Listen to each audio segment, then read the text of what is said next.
India has formally escalated concerns with US authorities following a viral social media post claiming that an Indian national was detained and allegedly mistreated at Newark Airport in New Jersey.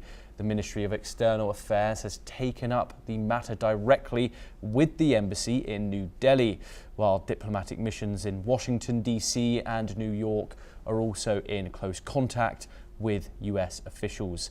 However, a clear picture of the incident and the circumstances surrounding the detention remains elusive.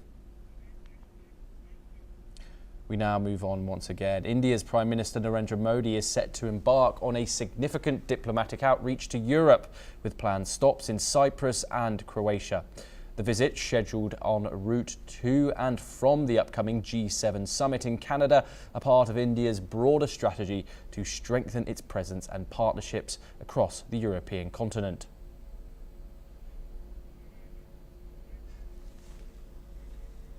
Now, our top story today. We move to the United States. As the situation in Los Angeles escalates, US President Donald Trump has said that only his deployment of Marines and other soldiers to the Californian city is preventing it from, quote, burning to the ground.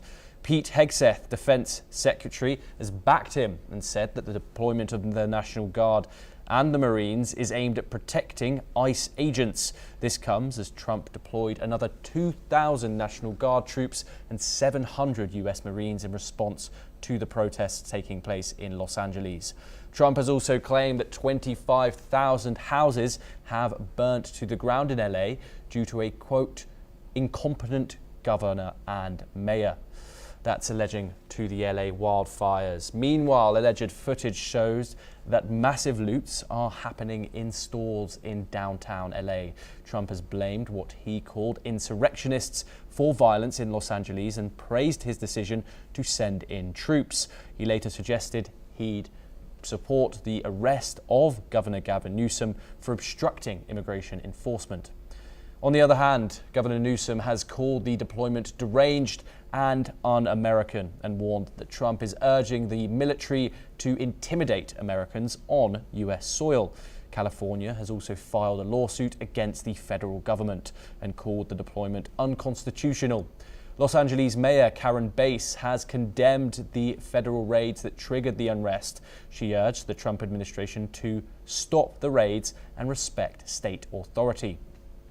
The United Nations has also expressed concern over the situation, urging all sides to avoid further militarization and calling for calm, stability and restraint across all levels of government. These protests broke out after ICE agents detained dozens across Los Angeles last week, while demonstrators have since calmed. Officials say the federal troop presence is straining local agencies. We're now joined by our guest today, Adrian Calamel, who's a terror scholar, and he's located in New York, the United States. Adrian, thank you very much for joining us on the program. Adrian, this situation has been escalating over the past few days, with protesters starting to simmer down and troop presence seeming to increase. Is this response from the Trump administration warranted?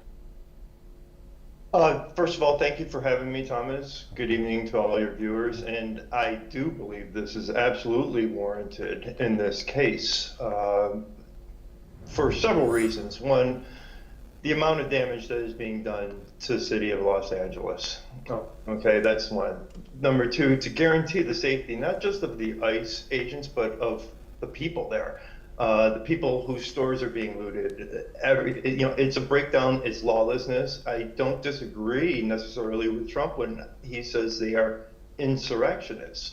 So when you look at the responsibility of the federal government, of really any government, if you look at Edmund Burke, political science, your number one responsibility is to protect your domestic population from violence from inside. So when the state of California has failed and continues to fail across the board on multiple issues, multiple crises, then the federal government needs to be called in.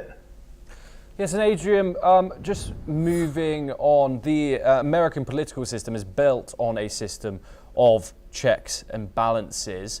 Do you think Donald Trump is going too far in overriding Governor Newsom, also even commenting that he thinks he should go to jail for his actions, both in this context, and also he brought up the LA wildfires as well as some context. What are your thoughts on that?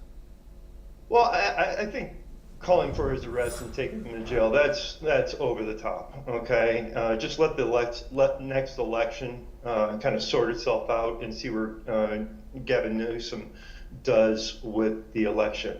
I do find it very interesting that now the Democrats, who have always had a problem with certain states claiming states' rights, and this is one of the big debates in the United States, federal government versus states' rights.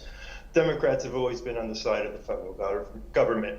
It's been the argument of the Republicans that states' rights are infringing upon our states' rights. Now you have Gavin Newsom doing this, which is very strange.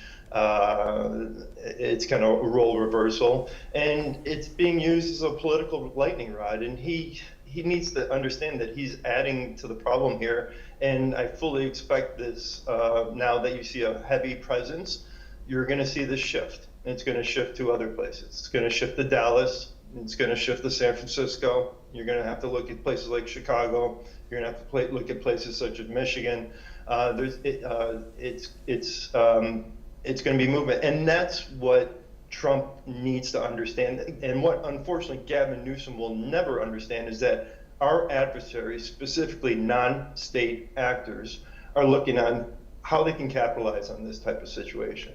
And then you also have state actors such as China, the Islamic Republic of Iran, basically soft power campaign egging on these movements. So there's an outside hand playing here that's helping, and there's people on the ground, and this is well organized, and I expect it to continue. Once it gets shut down in LA, it's going to move somewhere else. Adrian, California is obviously historically a democratic state. Critics are saying that this move is political from Trump.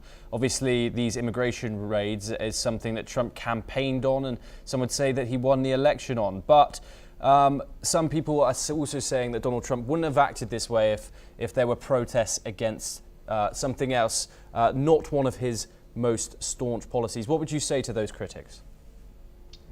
Well, I would say to those critics that this is about law and order. We cannot have if you remember the last year of the Trump administration, it was the BLM movement.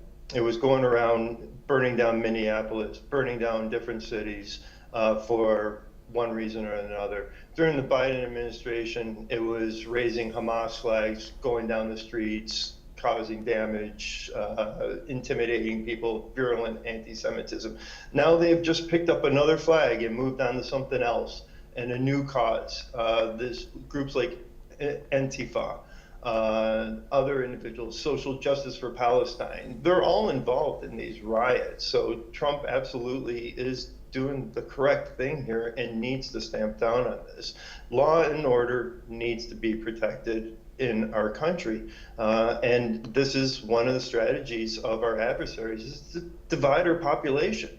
And when our government officials are using language that divides us instead of working together and realize that this is public safety here. These are not peaceful protests. Throwing rocks, throwing Molotov cocktails, throwing what are basically improvised explosives. I mean, they're not large explosives, but that's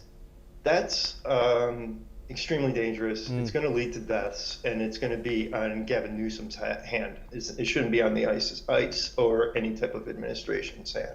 Adrian Calamel, thank you very much for joining us on the program and for your insight. We have